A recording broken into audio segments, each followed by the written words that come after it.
Okay, good morning, ladies and gentlemen, and welcome back.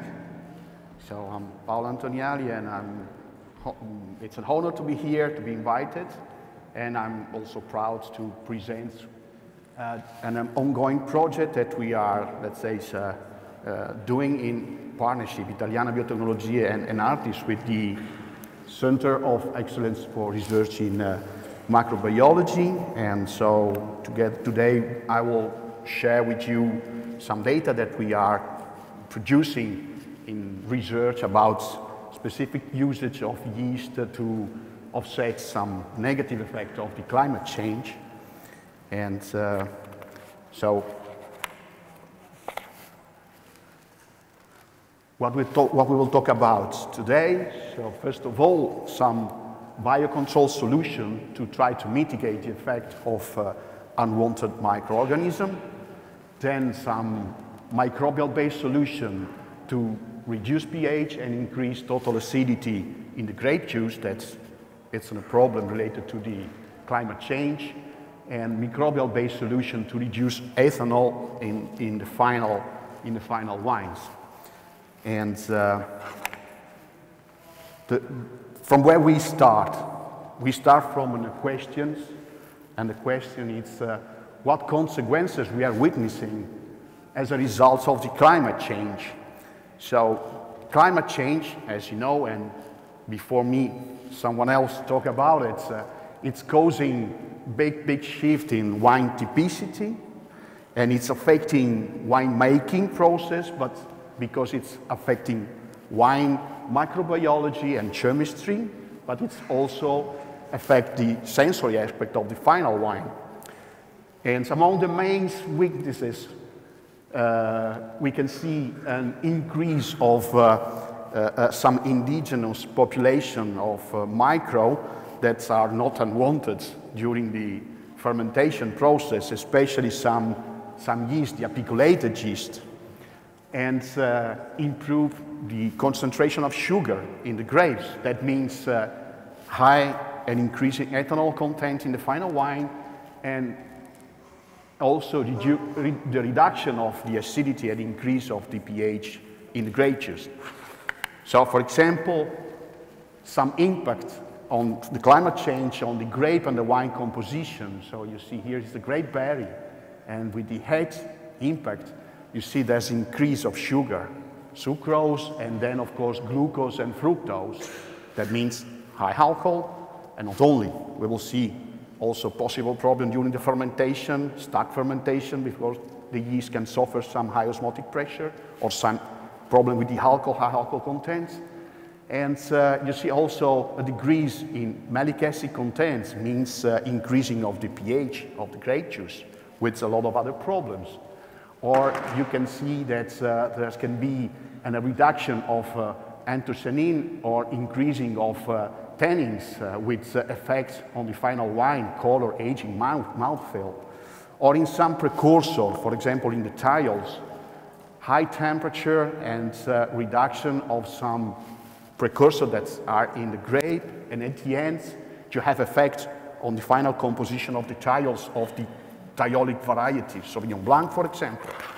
So, about the climate change, temperature, of course, it's one of the most important factors that can influence the physiology of the grape wine. So, in the context of global warming, so temperature, it's constantly increasing, and this is expected to continue. I'm sorry, I don't want to put some unlucky, but it seems that this story will go on. So there is an increasing trend of this temperature, of the temperature increasing, and so this can influence the phenology and the metabolism of the grape wine. So the plant is induced to respond, accelerating the phenological phase and the maturation. That means that the ripening phase arrives in the warmer periods in the summer. So it anticipates all year by year. It's anticipated date of the picking up of the grape in periods that is warmer, and that has a big effect on the composition. Sugar, of course, and pH, organic acid content, and finally also in the precursor of the aroma compounds of the during the fermentation. So the main consequence of rising temperature, we say, it's increasing of the sugar in the grape. And increasing of the sugar means increasing of the alcohol. Increasing of the potential alcohol of the sugar, meaning potential risk of stress to the yeast during the fermentation with sluggish fermentation, and also overproduction of some co-products that are not very desired compounds like the acetic acids. Grape acidity, the malic acid in particular, decrease in consequences to the high temperature during the maturation, during the summer. Higher pH also leads higher and bigger changes in the ecology of the microbes that are in the grape juice, in the grapes, of course. And finally, in the wine, with increasing risk of spoilage and also organoleptic degradation. So, what are the strategy of the Center of Excellence in Research and Microbiology, Italiana Biotecnologia, together with an artist, to mitigate all the, let's say, problem chained to the grape juice and wine depreciation with this climate change? So we have some strategy related to biocontrol in pre-fermentation, and this is done with some selected strain of Mechnicovia pulcherrima, which exert a high antagonistic activity against apiculated yeast, and this can be done also as an alternative to the use of a high amount of SO2, for example. And then we have done a lot of trials on microbial-based solution to reduce the ethanol content and, of course, to reduce the pH of the grape juice and increase the acidity. And that was done using a blend of specific strain of yeast with Saccharomyces euvarum, Messinikovia pulcherrima, Trollaspora del Bruchi, and Pichia cluiveri, and that's followed by inoculation of selected yeast of Saccharomyces cerevisiae. And about the biocontrol, we use this strain of Mechnicovia pulcherrima in pre-fermentative biocontrol. We know that in the surface of the grape, it's really unstable habitat. It's unstable because it's the composition, the microbial composition depends a lot on several aspects chained to the environment factor. So the temperature, so rapid changes in temperature, humidity, UV radiation, nutritional limitation, and at the end, what the human is done. So applying agrochemical treatment. So at the start of uninoculated fermentation, you may have on average 1 million cells per milliliter of yeast, but between 50 and 75% of this yeast, it's Cloacaera apiculata, this is the Ansinospora huvarum. And the problem of this yeast that it's producing a high amount of acetic acid and acetate, causing vinegar smell and also solvent smell, so this is a problem. Of course, this type of yeast can be controlled normally by adequate winemaking measures, so low temperature, sulfur dioxide, and hygiene. And in our, let's say, in our project, in our experience, what we done, and I can say was done by case. I didn't decide to do it. It was a fault, but a lucky fault, so serendipity exists. And so we isolate the Mechnicovia pulcherrima strain from a long-term grape juice cold soak. So I lost 5 liters of grape juice for 13 months in a cold room. And after 13 months, I said, oh, what is this? Oh, my God, I forget it more than 1 year ago. Do I have to throw it away? And I say, no. And I always say, don't show the shoulder to the fortune. No. Take all the occasion that you have. And we start looking inside in this grape juice, and we find out the level of the alcohol was 0.25% after 13 months. Then we start looking at, we start the isolation on plates, and we discover a couple of species of yeast, small green colonies that are the apiculated yeast, and for sure this is the Ansinospora huvarum. And then we found these funny colonies. That's on the bottom of the colony. There is these brown colors, and that's the Meccinicovia pulcherrima. We got a couple with 2 different levels of brown color in the bottom of the colony related to the capacity of production of one compound that is called pulcherriminic acids that can change the iron and produce the pulcherrimine product that is brown in the color. So we said, okay, just keep it and try to do some trials. So we start making some fermentation assessment of these 2 strains. We use some Sauvignon Gris, fungus-resistant variety, okay? And the sugar concentration was 257. You can see the pH, very, very high, 4.19. We started the trial with 1 million cells per milliliter at 5 degrees. And what we saw is that after 12 days, we was at 0.5, 0.6% alcohol, so almost nothing. Because this yeast, it's a Crabtree negative yeast, means that if you have a lot of sugar in the grape, but you provide a little bit of oxygen or micro-oxygenation situation, this yeast don't make any kinds of fermentation, but start growing. So consume sugar and don't do the fermentation. And at the end, we do the isolation. We demonstrate that that was the strain. So then we go on with the trials, and we said, okay, just see what happens if we put in the same grape juice different non-Saccharomyces yeast. So we take some Gewürztraminer wine, pH 4, so again high pH, and we inoculated 1 million cells of this strain, and we do a trial with our 2 strains of Meccinicovia. We use also Meccinicovia fructicola, that it's another strain that it's used for make biocontrol, especially in cold soak pre-fermentation steps. We use also Lacanchea thermotolerance, that is a yeast that produces a high amount of lactic acid, so reduce very quickly the pH, but it's fermenting yeast.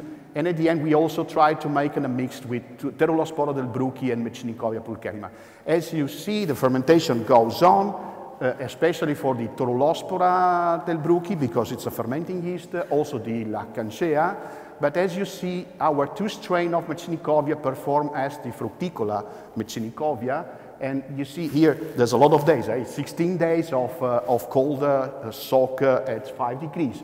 But if normally in a cellar do a pre-soak of 10 days, you see we are almost here. And you see that the Pterospora was at 2% alcohol, Lacanchea at 1%, but our Meccinicovia a little bit higher, 0.5. So this is a demonstration again that this yeast is able to don't do fermentation, alcoholic fermentation, and to control the situation. Then we said, okay, just try to put the Meccinicovia also together with some Hanseníaspora ovarum, so the Cloacaria, or together with Brettanomyces, and also in a control, so the Hanseníaspora alone, temperature 10 degrees, Friulano grape, 3.6 the pH, 200 grams, a little bit more of sugar. And you can see that after 1 week, let's say the mix of all this was on a high level of alcohol. You see, close to 5.5%. And then the Meccinicovia, together with all the mix, was not able to control, and the Hanseníaspora ovarum after 1 week was at more than 2% alcohol, and with, of course, acetic acid production.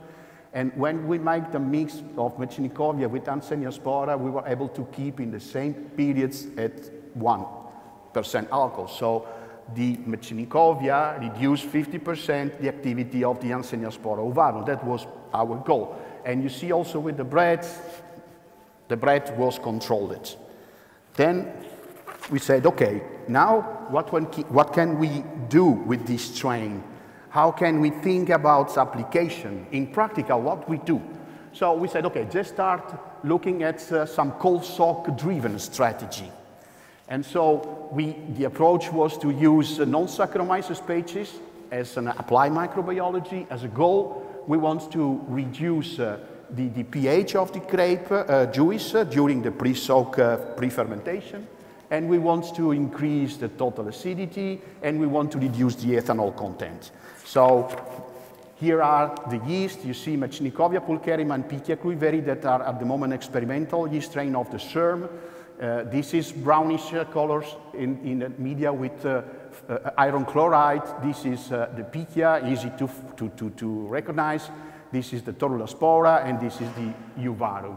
These two products are in the market. One is the Enartis Ferm Q-Tau, and one is the Enartis Ferm Q-Rho. So you can find it in the market. So we use this small fermenter, and we put a lot of yeast, and you see Pichia cluiveri, Mechanikovia, Q-Tau, Q-Rho, and we show that in 6 days we drop the pH of 0.27. And after 144 hours, the population was mainly Uvarum and Torula spora del Bruchi. Then we go on with more complex blends. So we put all these 4 yeasts, so the Torula spora, the Uvarum, the Pichia cluiveri, and the Mechanikovia. As you see in the first 24-48 hours, you still have a lot of Pichia and also the Mechanikovia, but after 5 days, let's say, the population was mainly Uvarum and Torula spora. So what happened here? In another trial, we use only Torula spora and the Uvarum, and at the end you see that you have a kind of a little bit more the Uvarum in respect to the Torula spora. So that means that Uvarum is very resistant to the low temperature. What happened to the pH? This was the pH drop, and we get 0.1 more or less drop of pH. But in this situation you have alcohol production, and that is because Uvarum takes the dominancy of the niche and can produce alcohol. But what we can show, especially here, an increasing of the total acidity, mainly because of an overproduction of malic acids. And that was done by the Uvarum. So we reduce a little bit the pH, but we improve the total acidity. And then we said, okay, just use the grape juice that we used for 5 days during the pre-soak. We inoculated with a lot of other strain of Saccharomyces cerevisiae, selected strain, and we used the same grape juice, but not treated with the pre-cold soak fermentation treatment. And as you see, the alcohol level was more in the non-pre-treated, because, of course, in the pre-treated, the other yeast consume the sugar without producing a lot of alcohol. Sorry. Oops. So at the end, you see that this is the real ethanol produced. As you see, the non-soak, cold soak treated grape juice was at more than 13.5. And here we have a little bit of sugar, residual sugar, but because we stopped by purpose the fermentation. But if you transform this residual sugar in alcohol, you can see what happened. That the trial 3 and the trial 4 arrive at 12.63 and 12.18 against 13.80. So 1% alcohol less in the treated one. And you see also the difference in glycerol. More glycerol in the treated with the pre-soak in respect to the one that was not treated. Okay, then we do it again, another trial, when we decided to put the Mechanikovia and the Pichia and not the Uvarum and not the Torula spora del Bruchi. As you can see, in the first 24 hours you have a mix of the two, but at the end, after 72 hours, almost all the isolated yeast were the Mechanikovia. So Mechanikovia is more, let's say, aggressive and in respect to the Pichia. And what is happening about the pH? You see here we have in 5 days a drop of 0.1 pH, little production of ethanol, something like 1%, and here again an increase of the malic acid. So we have 44% increase of malic acid after 5 days. Then we do a trial again with the same two yeasts, Pichia and Mechanikovia, but in one trial we dosed some spikes of air to give oxygen. In another one, no. As you can see, the one with the spike of oxygen, you see here and a little increase of the percentage of oxygen in the liquid, but immediately there wasn't a reconsumption. That was done by the yeast, okay? And what happened? That the trial with the adjunction of oxygen in 5 days reduced the pH of 0.24 points. So better the oxygen adjunction in respect to the non-adjunction. And what else? You see here the alcohol level was around 1.2, 1.3%. We have production of glycerol, and about the malic acid, we have 46% increase of malic acid with the air dosage, and 41% without increase, without the adjunction of the oxygen. So the combination of that two yeast give us a good results on, especially when we have the adjunction of the air. And here, as the same as the previous one, we decided to go on with the fermentation using the grape juice that done the treatment of pre-fermentation cold soak, and these are the result. And these are the strain that we use it with the most that doesn't take that treatment. And as you can see, the alcohol level is higher. And so if we go through the numbers, you can see that the non-cold soak arrive at 13.73. The trial 7, that is the one without the oxygen adjunction, 12.83. The one with the adjunction of the alcohol is 12.35, so quite a big amount of reduction in alcohol. This is the level of the glycerol, so higher glycerol in the pre-treated cold soak trials. So at the end, what we are understanding, because of course it's not finished, we are going on, we want to increase the number of the trial, we want to do it on more grape juice variety, changing some other conditions, but what we saw is that talking about the Mycelicophila pulcherrima, the strain is ideal for that activity, so biocontrol, and especially in prolonged pre-fermentation cold soak treatment, 8 to 10 days, at 5 or even at 10 degrees. 5 is better, of course. Temperature is helping. And the relevant technological features of this strain is that it's with a high thermal cryotolerance, so can live well even at 5 degrees, can use the sugar to grow, and the production of alcohol is very low because it's also there's a kind of microaerophily. And so at low temperature, you have more oxygen that is dissolved in the grape juice, and so this strain, that it's also cryotolerance, can use that oxygen, can grow. And the inhibition of unwanted yeast, in particular the Hanseníaspora ovarum, it's very good. No production of H2S, no production of SO2, and very, very low or no production of acetic acid. So for biocontrol, for us, this is a very good option. What about the cold soak driven strategy, using a mix of or blend of the yeast that I explained? So the lowering of the pH during the treatment goes from 0.1 to 0.27 points, so there's a bit of variation, but we have to fine-tuning the system and try to understand more. We have an increase of total acidity, mainly because of lactic acid, plus 40% on average, and succinic acid, between 15 and 35%. Mycelicophila pulcherrima, when it's mixed in blend with the Pichia, prevail after a few days. The Ovarum and the Heterospora eventually take over the mix. When they are present, they are fermentative yeast and they will go on. The presence of the Ovarum and Heterospora determine the start of alcoholic fermentation, so 3–4% after 5–6 days. But here we have to fine-tune the dosage maybe. And the presence of Ovarum causes a great production of glycerin. It's a feature of this yeast, it's a characteristic. During the pre-fermentative cold soak, means consuming sugar for make glycerol and not for produce alcohol. And at the end of the alcoholic fermentation, the cold soak treated master, compared to the same non-treated, have a lower concentration of ethanol from 1.5% and higher concentration of glycerol, plus 50–60%. Thank you. So I was in a hurry because Susanna was showing me the minutes that was going on. Thank you, Susanna. So, thanks so much. And here you find the mobile number and the mail of Veronica, six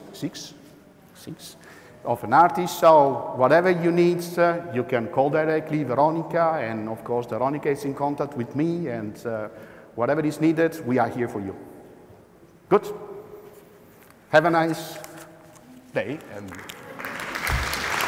good.